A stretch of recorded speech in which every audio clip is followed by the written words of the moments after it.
Hey, what's up guys? Welcome back to the Sage Recluse. Thank you so much for tuning in today. This is a very special video for me because this is not 1 week's worth of work, this is 2 weeks worth of work, and I'm going to explain why. The wool on this jacket is not originally black wool. It was actually a Vietnam era like military blanket or something that I got at like some thrift store in Asheville, North Carolina. I live in Tennessee, so it's not like super far away. It's not like I hiked to the top of a Tibetan mountain to get the blessing from like a priest or... I don't think there's a lot of priests in Tibet, but you guys get what I'm saying. I just whitewashed my own joke.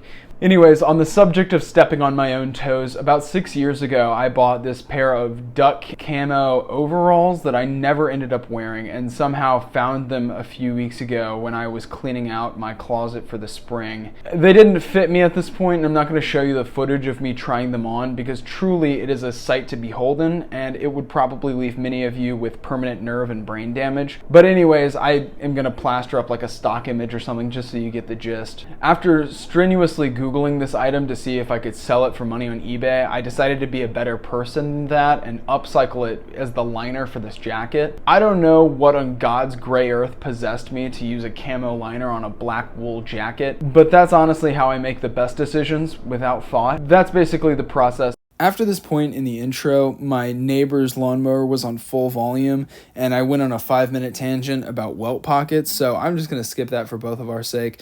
This is me thread ripping the coveralls apart and I made so much material out of it. It was wonderful. I still have some left over. I might make a tote bag actually. But anyways, more on this is another video of me.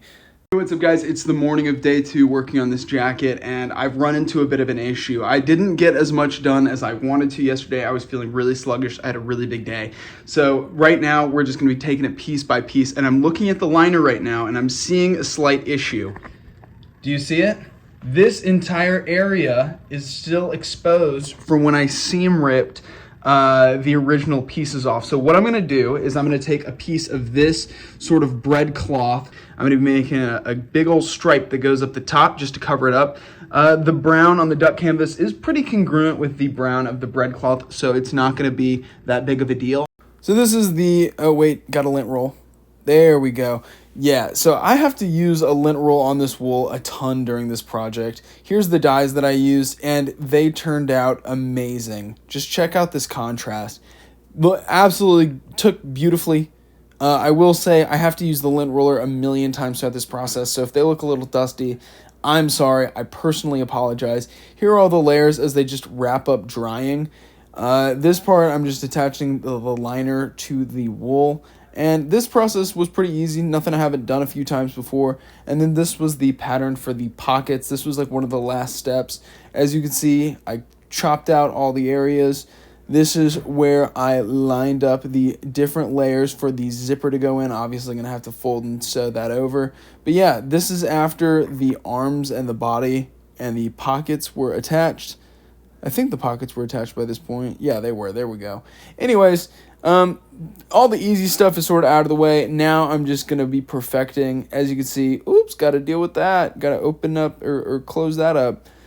This is just like the part where like the main bulk of the brainless work is done. And now I'm going to be having to bust out the calculator, you know, do different things and just figure out how to navigate different problems. That arm, super wide open. The hem, super uneven. Don't know what happened with that. But yeah, this is going to be a time for some creative problem solving.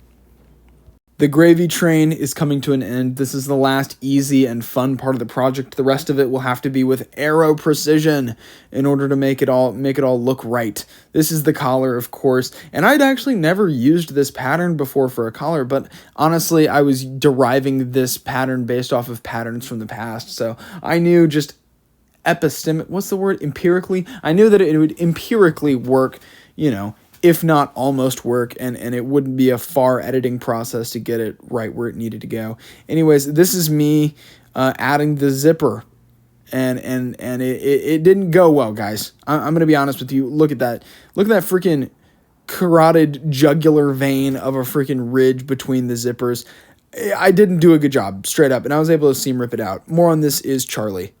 Hey, what's up guys, it's Charlie, and the video goes live this afternoon, so I've got a very limited amount of time to do everything I need to do before the jacket is done and discarded with. Not discarded with, but you know what I'm saying. So I'm going to roll a video of the jacket right here, and then I'm just going to kind of talk about some of the alterations that I wanted to do over here where I am. So as you can see, the first prominent thing I need to do is I need to taper and shorten the sleeves. So what I'm going to do is fold them in and then taper them out. Pretty easy stuff.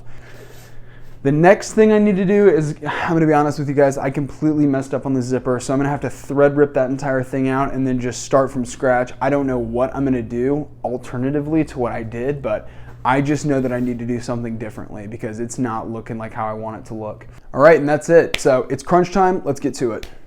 All right, boys and little girls and everything in between and outside, it's zipper time. And if you've ever been in like a college biology class, you'll know about DNA replication, like the leading and lagging strands, and that's pretty much what sewing zippers is like.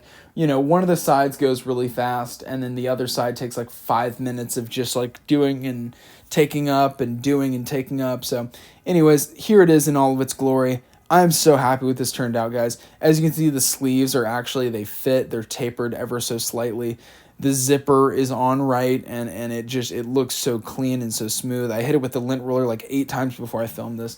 A little story before I leave you guys. My little brother is a big fan of the actually compliments, which is basically when you start a compliment by saying actually. And he said that this is actually something a brand would make and sell in a store, which touched my heart. But anyways, thank you guys so much for watching the video, and I look forward to more little projects such as this in the future. Like, subscribe, share, whatever, and have a wonderful rest of your day. Peace out.